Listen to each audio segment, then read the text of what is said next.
Hallelujah, praise the Lord. समुद्र की लहरों को डांट कर शांत करने वाले, पहाड़ों को हटाने वाली सामर्थ रखने वाले, शैतान की सारी सामर्थ पे अधिकार रखने वाले परमेश्वर प्रभु यीशु मसीह के सामर्थी नाम में आप सबको जय मसीह की। परमेश्वर हम सबको आशीष दे। मैं जितेंद्र मसीह यीशु की कलीसिया में आपका स्वागत करता हूँ। विश्वास करता हूँ कि आप मसीह में अच्छे और चंगे होंगे। दोस्तों, आज मैं आपको वो प्रार्थना करना सिखाऊंगा जो पहाड़ों जैसी बीमारियों को हटा दे, जो जीवन में आने वाली समुद्र की लहरों जैसी चिंताओं को शांत करा दे, जो शैतान के राज्य में आग लगा दे, जो कैंसर जैसी बीमारियों को भी जड़ से मिटा दे। हालेलुया। तो दोस्तों, अपने सारे कामों को छोड़कर अभी 30 मिनट का समय प्रभु के लिए निकालो और जो प्रभु आपको आज कहता है उसको सुनो और अपने जीवन में करना शुरू कर दो। आत्मिक आशीषों को पाने के लिए किसी इंसान से प्रार्थना नहीं करनी है और ना किसी इंसान पर भरोसा करना है। सिर्फ परमेश्वर से प्रार्थना करना है और भरोसा भी परमेश्वर पे ही करना है। हालेलुया। क्योंकि वो एक आत्मा है और आत्मा को इस धरती पे काम करने के लिए आपके शरीर की जरूरत पड़ती है। इसलिए हमें अपने शरीर को अपने परमेश्वर को सौंप देना है और समर्पित हो जाना है, ताकि परमेश्वर आपके द्वारा आपके जीवन में और इस धरती पे काम कर सके। आज मैं आपको 4 तरीके बताऊंगा जिनके अनुसार अगर आप प्रार्थना करते हो तो आप भी यीशु की तरह समुद्र की लहरों को शांत करा दोगे और पहाड़ों को हटा दोगे। तो चलिए शुरू करते हैं आज की वीडियो। सबसे पहले प्लीज इस वीडियो को एक लाइक जरूर करिए और कमेंट में अभी एक आमीन जरूर लिखिए और वीडियो को अभी एक लाइक और शेयर जरूर कर दीजिए और सब्सक्राइब करके घंटी के निशान को दबा दीजिए। प्रभु आपको ब्लेस करेगा। हालेलुया, आमीन। दोस्तों, पहाड़ों को हटाने वाली प्रार्थना करने का पहला तरीका, अकेले में प्रार्थना करें और प्रार्थना में बकबक ना करें। हालेलुया। हम पहला वचन निकालते हैं मत्ती की पुस्तक 6 अध्याय उसका 6 वचन। लिखा है, परंतु जब तू प्रार्थना करे तो अपनी कोठरी में जा और द्वार बंद करके अपने पिता से जो गुप्त में है प्रार्थना कर, और तब तेरा पिता जो गुप्त में देखता है तुझे प्रतिफल देगा। हालेलुया। दोस्तों, अगर आप पहाड़ों जैसी बीमारियों को हटाना चाहते हो तो आपको अपनी कोठरी में जाना पड़ेगा, द्वार बंद करना पड़ेगा। जब तू इधर प्रार्थना करने के लिए दरवाजा बंद करेगा तो उधर स्वर्ग में तेरे लिए एक दरवाजा खुल जाएगा। आमीन। और जब तेरे लिए स्वर्ग का दरवाजा खुलेगा तो कोई है जो उस दरवाजे के भीतर रहता है, वो तेरे लिए दरवाजा खोल के तेरे लिए तेरी उस कोठरी में आएगा। और जब वो तेरी कोठरी में आएगा तो कोई भी पहाड़ जैसी बीमारी या समुद्र की लहरों के जैसी चिंता तेरे जीवन से हट जाएगी, क्योंकि वो तुझे अपने गुप्त स्थान यानी स्वर्ग में से देखता है और वो तेरी वेट करता है, तेरा इंतजार करता है। और जैसे ही तू प्रार्थना के लिए अपना कदम बढ़ाता है तो परमेश्वर भी अपने सिंहासन से उठ जाता है, और जैसे ही तू प्रार्थना के कमरे में अंदर जाता है तो परमेश्वर भी अपने गुप्त स्थान से बाहर आता है। और जैसे ही तू अपने कमरे की कुंडी बंद करता है तो परमेश्वर पूरे स्वर्ग का दरवाजा तेरे लिए खोल देता है और वो तेरी उस कोठरी में आ जाता है। और जब तू परमेश्वर की उपस्थिति में आ जाता है तो कोई दुख तेरे घर के निकट नहीं आएगा, कोई बीमारी तेरे परिवार पे नहीं आएगी, कोई बंधन तेरे ऊपर नहीं रहेगा, कोई जादू टोना तुझ पर काम नहीं करेगा, कोई श्राप तेरे ऊपर नहीं आएगा। हालेलुया, आमीन। दोस्तों, पहाड़ों जैसी बीमारी को हटाने के लिए, शैतान के स्ट्रॉन्ग होल्ड को तोड़ने के लिए हमें अकेले में प्रार्थना करना पड़ेगा। उस स्ट्रॉन्ग मैन यानी शैतान को बांधने के लिए you have to go to your room and pray to father. Hallelujah. हमें अपने गुप्त स्थान में जाना पड़ेगा, हमें उस बंद कमरे के अंदर जाना पड़ेगा, वहां पर जाके हमें अपने पिता से प्रार्थना करना पड़ेगा और गुप्त में प्रार्थना करना पड़ेगा। किसी को पता नहीं होना चाहिए कि आप कमरे के अंदर प्रार्थना कर रहे हैं। कोई डिस्टरबेंस, कोई डिस्ट्रैक्शन आपके जीवन में नहीं होनी चाहिए।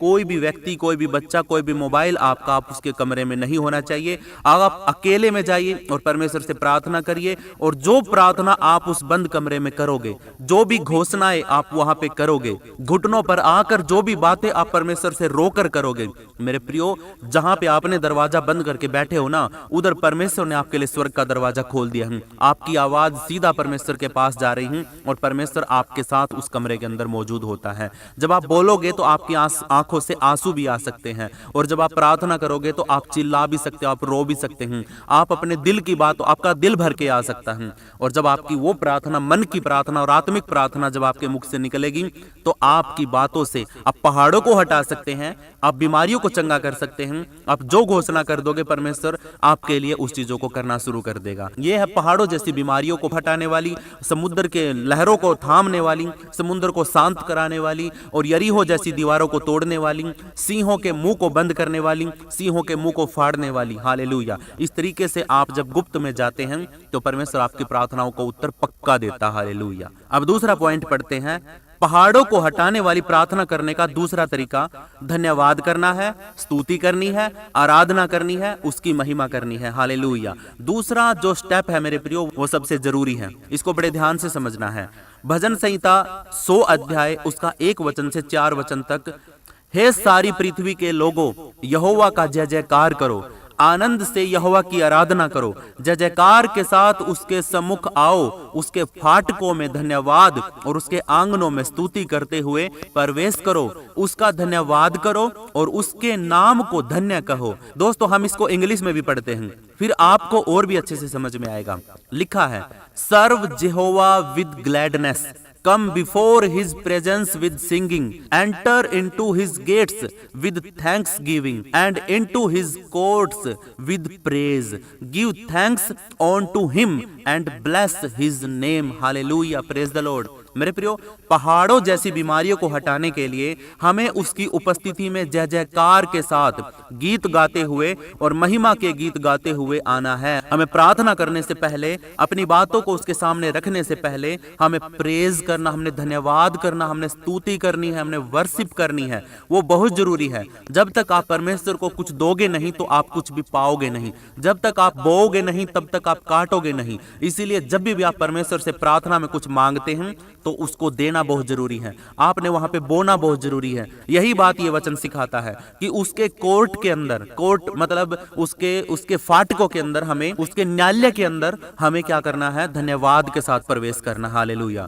दोस्तों इंग्लिश में लिखा है कि उसके कोर्ट में जाना है। अब ध्यान से सीखो, धरती पे भी एक कोर्ट है और स्वर्ग में भी एक कोर्ट है। धरती में भी कोर्ट में वकील होते हैं और स्वर्ग में भी वकील है जिसका नाम है यीशु। धरती पे भी गवाह होते हैं और स्वर्ग में भी गवाह है जिसका नाम है पवित्र आत्मा। अब धरती पे आप केस कैसे जीत सकते हो? जब या तो आपकी जान पहचान जज के साथ हो, या वकील आपका हो, या गवाह आपके हो। इनमें से कोई भी एक चीज होना बहुत जरूरी है, तभी हम अपने केस को जीत सकते हैं इस धरती के ऊपर। उसके बाद अब स्वर्ग में जज कौन है? परमेश्वर। वकील कौन है? यीशु। गवाह कौन है? पवित्र आत्मा। अब एक बात और बताओ, आपने बपतिस्मा किसके नाम से लिया था? पिता, पुत्र और पवित्र आत्मा के नाम से। आपको जब बनाया गया तो किन 3 लोगों ने आपको अदन की वाटिका में बनाया? पिता, पुत्र और पवित्र आत्मा ने। पिता ने आपसे इतना प्रेम किया कि उसने अपना इकलौता पुत्र दे दिया ताकि जो कोई इस पर विश्वास करे वह नाश न हो। उस पुत्र ने तेरे लिए अपनी जान बलिदान कर दी और तुझे जाते समय एक सहायक दिया जिसका नाम है पवित्र आत्मा। अब मुझे आप एक सवाल का जवाब दीजिए, जिस कोर्ट में जज भी आपका है, वकील भी आपका है और गवाह भी आपके हैं, तो आप केस जीतोगे या नहीं? आप केस पक्का जीतोगे, क्योंकि तीनों आपके हैं। पिता भी आपका है, पुत्र भी आपका, पवित्र आत्मा भी आपकी है। पहले धन्यवाद की भेंट चढ़ाओ, प्रार्थना करो, आराधना करो, स्तुति करो, प्रशंसा करो, उसके राज्य की बड़ाई के लिए प्रार्थना करो। और जब आप है ना अंदर जाओगे कोर्ट के अंदर, तो आपको सामने तीनों बैठे मिलेंगे। सामने जज मिलेगा बैठा हुआ परमेश्वर, उसके दाईं ओर प्रभु यीशु मसीह आपको बैठा मिलेगा, और जो गवाह होते विटनेस बॉक्स के अंदर आपको पवित्र आत्मा मिलेगा। और जब तीनों ही आपके हैं तो आपका केस पक्का आपका है, आपके फेवर में है। हालेलुया। आपका विरोधी उधर कोई भी नहीं है। जब तीनों आपके हैं तो आपके केस को कोई भी हरा नहीं सकता। आपकी रिपोर्ट डॉक्टर की हो, आपका किसी भी प्रकार का कोई केस हो, आपका कोई मसला हो, आपका कोई झगड़ा हो, किसी भी प्रकार का आपका कोई विषय हो, तो आप परमेश्वर के पास जाओ और जाने से पहले आप परमेश्वर को धन्यवाद की भेंट चढ़ाओ। आप परमेश्वर को धन्यवाद दो, उसकी स्तुति करो, प्रशंसा करो और अपनी बातों को परमेश्वर के सामने आप है ना अपनी केस फाइल को, अपनी रिपोर्ट्स को प्रभु यीशु मसीह के हाथों में दे दो और प्रभु यीशु मसीह आपके केस को हैंडल करेगा और सारी चीजों को पवित्र आत्मा से गवाही लेकर के आपके केस को पक्का करेगा, मजबूत करेगा और परमेश्वर को सौंप देगा और फिर परमेश्वर न्याय करेगा। और मेरे प्रियो, आपको एक छोटी सी बात और बताता हूं। अब परमेश्वर ने अधिकार, न्याय करने का अधिकार भी यीशु मसीह को दे दिया है। अब आपका वकील भी प्रभु यीशु मसीह है, आपका अपना है, और आपका न्याय करने वाला भी आपका अपना है। आप यीशु को अपनी फाइल दो और यीशु ही केस को हैंडल करेगा, आपके लिए मजबूत बनाएगा और खुद ही उस केस का न्याय करेगा। हालेलुया। ये केस पर भी लागू होता है और आपकी बीमारियों की रिपोर्ट्स पर भी लागू होता है, आपके किसी भी झगड़े मसले के ऊपर भी लागू होता है, आप किसी भी चीज़ से परेशान है, टेंशन में, चिंता में, सब बातों में ये फॉर्मूला लागू होता है। हालेलुया। आप इस रीति से परमेश्वर से बात कर सकते हैं। इसलिए जब भी तो अपने कमरे में जाए, अपने केस की फाइल लेके, अपनी प्रॉब्लम की फाइल लेके, अपनी बीमारी की फाइल लेके, अपनी चिंताओं की फाइल लेके परमेश्वर के साथ बैठ और धन्यवाद के साथ उसके पास जा। अपनी फाइलों को, अपनी रिपोर्ट्स को प्रभु यीशु मसीह को धन्यवाद के साथ उसके हाथों में सौंप दे। कोई भी नेगेटिव रिपोर्ट हो, कोई भी प्रॉब्लम हो, कोई भी कर्ज हो, कोई लोन हो, कोई भी नशे की लत हो, कोई भी शैतान का अटैक हो, तो जाओ ना अपने कमरे में और करो कुंडी बंद और दे दो अपनी रिपोर्ट को प्रभु यीशु मसीह के हाथों में, और फिर देखो कैसे हालात बदलते हैं, कैसे पहाड़ हटते हैं, कैसे लहरें शांत होती हैं। हालेलुया, आमीन। अगर धरती के ऊपर आपको कुछ भी प्रॉब्लम चल रही है, उस पूरी की पूरी फाइल को लिखो, उसको विषय बनाओ प्रार्थना का, और उसको लिखो। लिखने के बाद उस पिटीशन को, उस विषय को, उस लेटर को आप क्या करो, आप प्रभु यीशु मसीह के हाथों में दे दो। अपने कमरे में जाओ और जैसे ही तुम दरवाजा बंद करोगे, स्वर्ग का दरवाजा आपके लिए खुल जाएगा, और जैसे ही आप घुटनों पर आकर परमेश्वर को धन्यवाद करोगे, तो सभी का ध्यान, पिता का, पुत्र का, पवित्र आत्मा का, तीनों का ध्यान तुम्हारी ओर होगा। और जैसे ही तुम अपने विषयों को प्रभु यीशु मसीह के हाथों में दोगे, और परमेश्वर भी और यीशु मसीह भी और पवित्र आत्मा भी तीनों एक्टिव हो जाएंगे, और वो तेरे केस को पढ़ेंगे, सीखेंगे, समझेंगे, और उसको पक्का मजबूत करके तेरा न्याय तेरी ओर से करेंगे। तेरे विरोध में नहीं खड़े होंगे, तेरी ओर में होंगे, तेरे फेवर में होंगे। हालेलुया। तेरा जो केस होगा वो प्रभु यीशु मसीह सोल्व करेगा। और मेरे प्रियो, जब हम धरती पे न्याय के लिए मांगते हैं, जब धरती पे हमारे साथ कुछ बुरा हो जाता है, तो हम क्या करते हैं, न्याय पाने के लिए हम जगह जगह पे टक्कर मारते फिरते हैं, हम है ना दर दर भटकते फिरते हैं, हम वकीलों को पैर पकड़ते फिरते हैं, पैसे खिलाते हैं, गवाहों को इकट्ठा करने में फिर जाते हैं, तो हमें रिश्वत देना पड़ता है, हमें फीस देनी पड़ती है, वकील की फीस देनी पड़ती है। हमारी धरती के ऊपर न्याय बहुत ही महंगा है, बहुत ही महंगा है, इतना महंगा है कि न्याय मिलता ही नहीं है। हजारों लाखों फाइलें आज भी है ना मतलब धूल चाट रही हैं, कोई भी न्याय नहीं मिला है उन चीजों का। ठीक है, लोग ही मर गए हैं, लोगों की ही डेथ हो गई है, लेकिन केस फाइल उनकी सोल्व नहीं हुई है। मेरे प्रियो, हमारा न्याय प्रभु यीशु मसीह करे। अब जब भी कभी भी अपने दरवाजे को बंद करके प्रभु यीशु मसीह की हजूरी में जाते हैं और अपने केस फाइलों को जब हम परमेश्वर को देते हैं, तो कोई एंट्री फीस नहीं है, कुछ भी, कोई भी रिश्वत नहीं देना है, सिर्फ और सिर्फ परमेश्वर को धन्यवाद की भेंट चढ़ानी है, और प्रभु यीशु मसीह आपकी उस धन्यवाद की भेंट को रिसीव करता है और आपके केस फाइल को आपके फेवर में कर देता। हालेलुया। क्योंकि गवाह भी आपका, वकील भी आपका, और परमेश्वर जो न्याय करने वाला है वो भी आपका। हालेलुया। दोस्तों, सच बताऊं तो प्रार्थना करना स्वर्ग को नीचे धरती पे लाने का सबसे बड़ा तरीका है। आप प्रार्थना के द्वारा स्वर्ग को धरती पे लेके आते हैं। जिस जगह पर भी आप प्रार्थना करते हैं, उधर ही स्वर्ग उतर जाता है, उधर ही परमेश्वर, पिता, पुत्र, पवित्र आत्मा तीनों आपकी प्रार्थनाओं को सुनने के लिए, आपकी केस फाइलों को लेने के लिए आपके पास आ जाते हैं। और कई बार तो है ना, स्वर्गदूत ही काफी होते हैं। आप प्रभु में विश्वास में इतने मजबूत होते हैं कि आपके सामने स्वर्गदूत तो हमेशा रहते हैं। आप मुंह से बोलते हैं और तुरंत आपकी फाइल को परमेश्वर तक पहुंचा दिया जाता है। ये आपकी आत्मिकता के ऊपर बात होती है, आप कितना गहरा रिश्ता प्रभु परमेश्वर के साथ बना के रखते हैं। कई बार प्रभु परमेश्वर को ऊपर से नीचे आना पड़ता है, और कई बार सिर्फ आप बोलते हैं और सीधी डायरेक्ट आपकी बात परमेश्वर तक पहुंच जाती है। हालेलुया। किसी की भी जरूरत नहीं होती है बीच में। लेकिन जब हम विश्वास में कमजोर होते हैं, जब हम बार बार प्रार्थना करते हैं और उत्तर नहीं मिलता, तो इसका मतलब क्या होता है कि शैतान हमारे विश्वास पर अटैक करता है और वो हमारी प्रार्थनाओं को ऊपर परमेश्वर तक नहीं जाने देता है, और जब तक उसको पता नहीं चलेगा तब तक वो नीचे नहीं आएगा। हालेलुया। इसीलिए हमें प्रार्थना में मजबूत होना बहुत जरूरी है, विश्वास में मजबूत होना बहुत जरूरी है। विश्वास के साथ प्रार्थना जब आप करोगे, तो मजबूती के साथ आप जब प्रार्थना करोगे प्रभु के साथ में, तो सच में परमेश्वर तक आपकी प्रार्थना पहुंचेगी, और जब वो पहुंचेगी तो उत्तर भी आएगा। हालेलुया। दोस्तों, अब तक हमने 2 वचनों को सीखा है। अकेले में प्रार्थना करना है, दरवाजा बंद करके, और तभी स्वर्ग का दरवाजा हमारे लिए खुलेगा। दूसरी बात हमने सीखी, धन्यवाद के साथ अंदर जाना है और उसकी स्तुति और आराधना करना है। हालेलुया। अब हम तीसरी बात सीखते हैं। पहाड़ों को हटाने वाली प्रार्थना करने का तीसरा तरीका, प्रभु की इच्छा पूरी करनी है, उसकी इच्छा के अनुसार मांगना है, उसके राज्य को अपने जीवन में मांगना है। हालेलुया। मत्ती अध्याय 6 उसका 10 वचन में लिखा है, तेरा राज्य आए, तेरी इच्छा जैसे स्वर्ग में पूरी होती है वैसे पृथ्वी पर भी पूरी हो। हालेलुया। आमीन। दोस्तों, मैं आपको एक बात बताना चाहता हूं।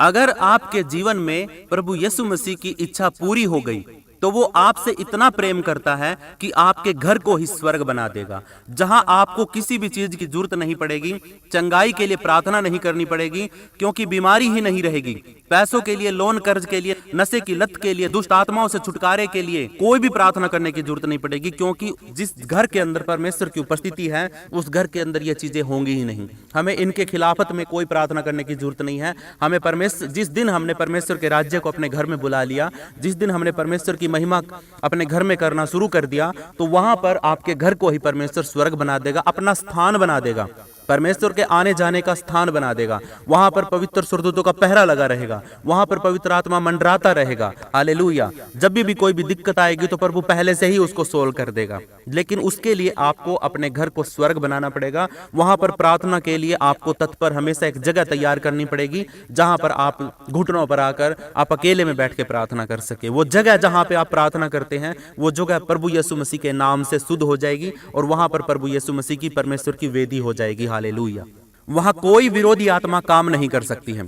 सारे रुके हुए काम, सारी चिंता, सारे बिगड़े हुए काम उसकी मौजूदगी से सही हो जाएंगे, रास्ते खुलने लगेंगे, विरोधी आपके सामने से भाग जाएंगे, क्योंकि लिखा है यिर्मयाह की पुस्तक 29 अध्याय उसका 11 वचन में लिखा है, क्योंकि यहोवा की यह वाणी है कि जो कल्पनाएं मैं तुम्हारे विषय में करता हूं उन्हें मैं जानता हूं, वे हानि की नहीं परंतु कुशल की हैं, और अंत में तुम्हारी आशा पूरी करूंगा। हालेलुया। मेरे प्रियो, जब हम इस वचन को पढ़ते हैं तो हमें यह महसूस होता है कि परमेश्वर हमारे लिए हमेशा भलाई ही चाहता है। उसकी कोई भी ऐसी योजना नहीं है कि हम नाश हो। उसकी तो योजना हम जानते हैं कि उसने तो जब हम पापों में पड़े थे तभी परमेश्वर ने अपने इकलौते पुत्र को दे दिया कि हम पापों में से निकल जाएं और मृत्यु में से मतलब जीत करके हम जीवन में आ जाएं। हालेलुया। वो तो हमसे इतना प्रेम करता है। उसकी एक भी योजना ऐसी नहीं है कि वो हमारे लिए हानि और नाश को भेजे। वो कोई भी परीक्षा हमारी खुद नहीं लेता है, लेकिन हम अपनी गलतियों के कारण, अपनी कमियों के कारण हम परमेश्वर से दूर हो जाते हैं, और परमेश्वर से दूर होने के कारण शैतान हमारी परीक्षा करता है और हम फंस जाते हैं। और फिर हम घुटनों पर आकर जब प्रार्थना करते हैं तो वो बाड़ा टूट जाता है शैतान का, और हमारी प्रार्थनाओं के द्वारा स्वर्ग नीचे उतर जाता है। हालेलुया। दोस्तों, जब आप उसकी इच्छा को पूरा करने की कोशिश करोगे तो आपको कुछ लोगों को छोड़ना पड़ेगा, ठट्ठा करने वाले लोगों को छोड़ना पड़ेगा, बुरी योजना बनाने वाले लोगों को छोड़ना पड़ेगा, अपनी गर्लफ्रेंड को, अपने बॉयफ्रेंड को, जो सिर्फ आपको नाश की ओर लेके जाते हैं, जिनको आप रात में 10 बजे के बाद कॉल या मैसेज करते हो, इन सब को आपने छोड़ना पड़ेगा। आपकी कोई बॉयफ्रेंड है उसको छोड़ना पड़ेगा, आपका कोई गर्लफ्रेंड है उसको भी आपने छोड़ना पड़ेगा।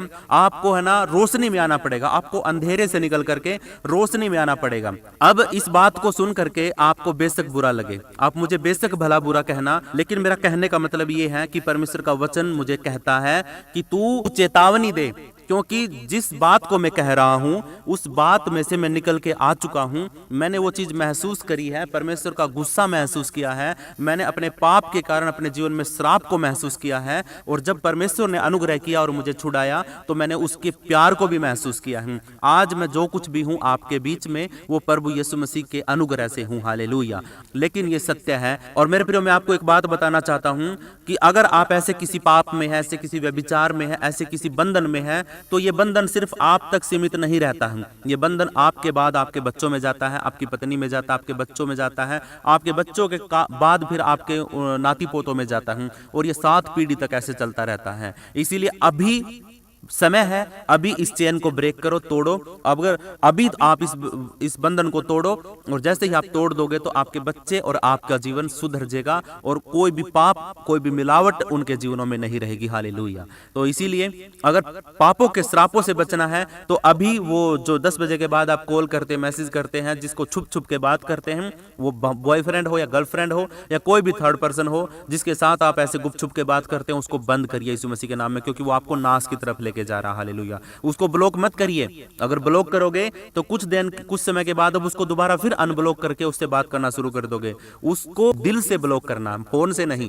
फोन से आप ब्लॉक करोगे तो अनब्लॉक कर लोगे, लेकिन दिल से जिस दिन ब्लॉक कर दिया उस दिन आप अनब्लॉक नहीं कर पाओगे। कुछ लोगों को छोड़ना पड़ेगा, कुछ चुगली करने वाले, कुछ गाली देने वाले, कुछ गुस्सा करने वाले लोगों को आपको छोड़ना पड़ेगा। जब आप इन सब से थोड़ा दूरी बनाना शुरू कर दोगे तो आपके जीवन में परमेश्वर की इच्छा पूरी होना शुरू हो जाएगी, और आप फ्री और आनंद महसूस कर पाओगे, अपने आप को आजाद महसूस करोगे, क्योंकि अभी भी हम गुलाम हैं, कुछ आदतों के, कुछ विचारों के, कुछ डरों के और कुछ लोगों के हम आज भी गुलाम हैं। लेकिन परमेश्वर का वचन कहता है कि जब तुम सत्य को जानोगे तो सत्य तुम्हें क्या करेगा, स्वतंत्र करेगा, आजाद करेगा।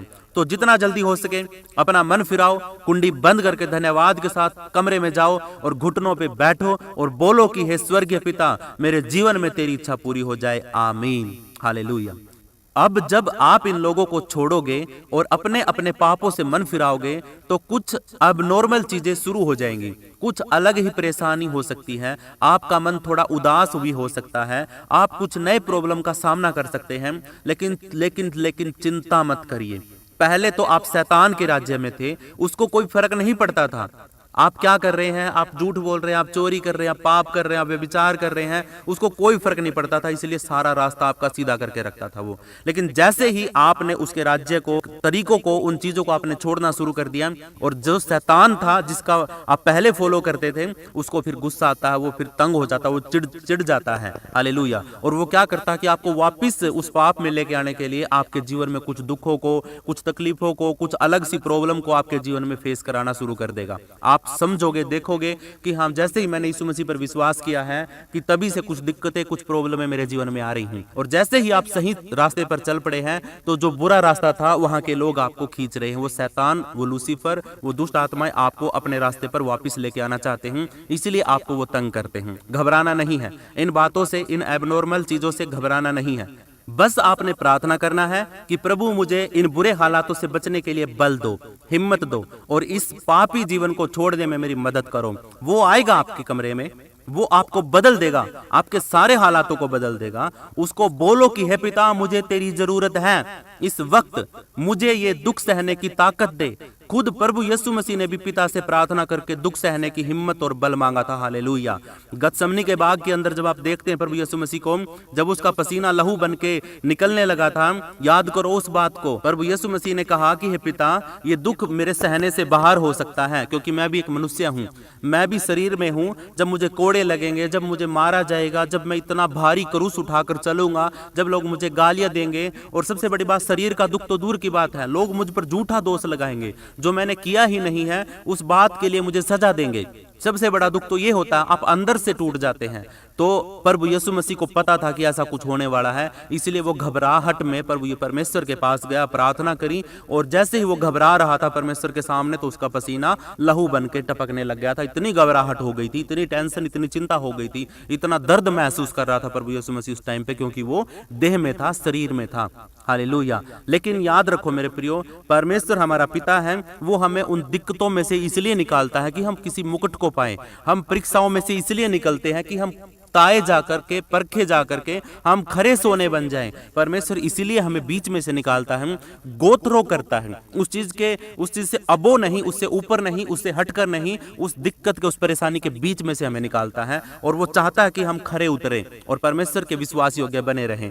तभी जाके परमेश्वर ने प्रभु यीशु मसीह को मुर्दों में से जिंदा किया और जिंदा करके उसको अपने दाहिनी ओर आज तक बिठा के रखा है, और सारा अधिकार धरती का, पृथ्वी का, पाताल लोक का, आसमान का, स्वर्ग का, जितने भी आसमान, गैलेक्सी पूरी बड़ी, सब कुछ परमेश्वर ने यीशु मसीह के अधिकार में दे दिया, हालेलुया। कैसे मिला? क्योंकि वो उस परीक्षा के बीच में से निकल के गया। कैसे मिला? क्योंकि उसने वो दुख सहा जो उसको सहना था। जिस परीक्षा में आप आज इस वक्त हो, वो हो सकता है परमेश्वर की ओर से वो हो सकता है शैतान की ओर से हो, वो हो सकता है आपके पापों का कोई सजा हो, कुछ भी हो सकता है। लेकिन उस वक्त आपने घुटनों पर आकर परमेश्वर से एक ही बात कहनी है, यह पिता, मुझे ये दुख सहने की, ये परीक्षा में खड़े रहने की ये हिम्मत और ताकत और बल मुझे चाहिए है। ये पवित्र आत्मा तू मुझे देगा, अगर तू देगा तो मैं सह पाऊंगा, अगर तू मुझे नहीं देगा तो मैं शरीर में मजबूत नहीं हूं, कमजोर हूं, गिर जाऊंगा, मर जाऊंगा। इसलिए परमेश्वर मुझे तेरी जरूरत है, हालेलुया। याद रखो, कभी भी गलती से भी अपने मुख से गलत घोषणा मत करना, किसी को भी श्राप मत दे देना, परेशानी में, गुस्से में कभी भी कुछ भी गलत शब्द मत बोलना, बस चुप रहना और प्रार्थना करना। बस कुछ पल और कुछ दिन का दुख आप सह लेना, बस चुप रहकर प्रार्थना करना। बस कुछ पल और कुछ दिन का ये दुख आप सह लेना, उसके बाद जो होगा वो आप सोच भी नहीं सकते। जब कहीं पर झगड़ा हो जाता है तो झगड़े में हम बहुत कुछ बोल सकते हैं, हम गालियां भी दे सकते हैं, हम अपनी भड़ास निकाल सकते हैं, हम अगले के सामने वाले के सारी बातों को बोल सकते हैं। लेकिन जब हम परमेश्वर का भय मान करके और जब हम चुप रहते हैं और चुप रह करके परमेश्वर से प्रार्थना करते हैं, तो मेरी बात सुनो, परमेश्वर क्या करेगा? परमेश्वर आपकी चुप्पी को व्यर्थ में नहीं समझेगा। एक समय आएगा जब परमेश्वर खुद बोलेगा, आपकी बातों को, आपकी सारी बातों को वो प्रैक्टिकली दिखाएगा उस व्यक्ति को, सामने वाले को, और खुद बोलेगा परमेश्वर। हालेलुया। आपको बोलने की जरूरत नहीं है, आपको अपने मुख से गलत शब्दों को निकालने की जरूरत नहीं है। परमेश्वर खुद आपकी चुप्पी का न्याय करेगा। हालेलुया। अगर आप अपनी जॉब पर नहीं जाना चाहते हैं, अगर आपको लगता है कि आज आपका मन नहीं है, तो आप डायरेक्ट बोलिए कि मैं आज नहीं आ पाऊंगा, मेरा मन नहीं है, मेरा मन नहीं है, मैं मतलब थोड़ा सा शांत या रिलैक्स होना चाहता हूं। आप डायरेक्ट सीधा बोलिए जो आपका विषय है, जो आपकी प्रॉब्लम है। कभी भी झूठ बोल करके अपने ऑफिस वालों को ये मत कहना कि आज मेरी तबीयत खराब है, आज उधर वो मर गया है, आज उधर ये दिक्कत हो गई है। आप अपने मुख से गलती से भी ऐसी वैसी कोई घोषणा मत करना जो आपसे रिलेटेड हो, आपके परिवार से रिलेटेड हो। हालेलुया। आपको चुप रहना है, जो सच्चाई है। अगर आपको छुट्टी मारनी है, छुट्टी करनी है किसी काम से, तो आप डायरेक्ट बोलिए कि आज मेरा मन नहीं है, मैं नहीं आ पाऊंगा। बस अगर वो आपका सामने वाला कुछ भी जवाब देता है तो आप एक्सेप्ट कर लेना, चुप रहना। बस आपको क्या करना है? झूठ नहीं बोलना, अपने ऊपर कोई गलत झूठी घोषणा नहीं करनी है।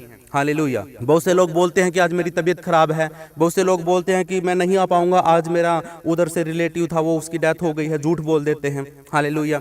लेकिन ऐसा नहीं करना है। जैसे ही आप अपने जीवन में अपने आप को चुप रखना शुरू करते हैं, अपनी लड़ाइयों में, झगड़ों में आप चुप होना शुरू हो जाते हैं, और जब शैतान को आप मौका देना बंद कर देते हैं, तो शैतान आपके सामने से भाग जाता। जो आपको तंग कर रहा है वो आपके सामने से भाग जाएगा। हालेलुया। और तेरे सामने से वो भाग जाएगा, और प्रभु का आत्मा तेरी रक्षा करेगा, और तेरे विश्वास करने के कारण तू और तेरा घराना उद्धार पाएगा। हालेलुया। आमीन। अब हम अपना आखिरी और चौथा पॉइंट हम पढ़ते हैं।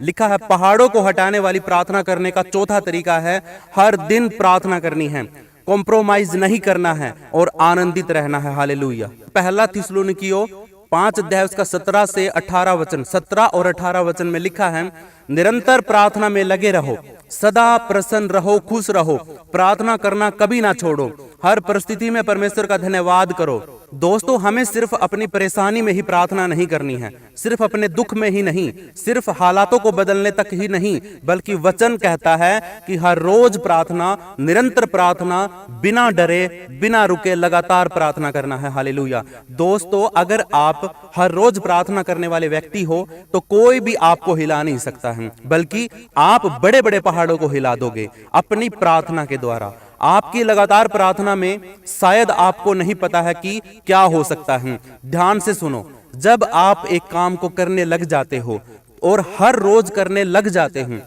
कई बार मन भी नहीं करता लेकिन फिर भी आप करते हैं, सारी चीजों को छोड़ के आप उस काम को करते हो, तो आपको उसकी लत लग जाती है, और फिर कुछ दिन के बाद आपको सब कुछ नॉर्मल लगने लग जाता है, और वो काम आपके लिए बाएं हाथ का काम हो जाता है। फिर आप इतने एडिक्टेड हो जाते हैं, आदी हो जाते हैं, आप आंखें बंद करके भी आप उस काम को कर लेते हो। सेम इसी तरह आपकी प्रार्थना भी काम करती है। जब आप हर रोज प्रार्थना का समय निकालते हो तो आपकी आदत बन जाती है, और सेम आदत हमारे परमेश्वर को भी लग जाती है। जिस कमरे में आप प्रार्थना करते हो, प्रभु को बुलाते हो, तो जब आप हर रोज प्रार्थना करोगे तो प्रभु भी हर रोज आपके कमरे में आएगा, उसको भी आदत लग जाएगी। कई बार तो वो आपसे पहले आके बैठ जाएगा और आपका इंतजार करेगा। हालेलुया। आमीन।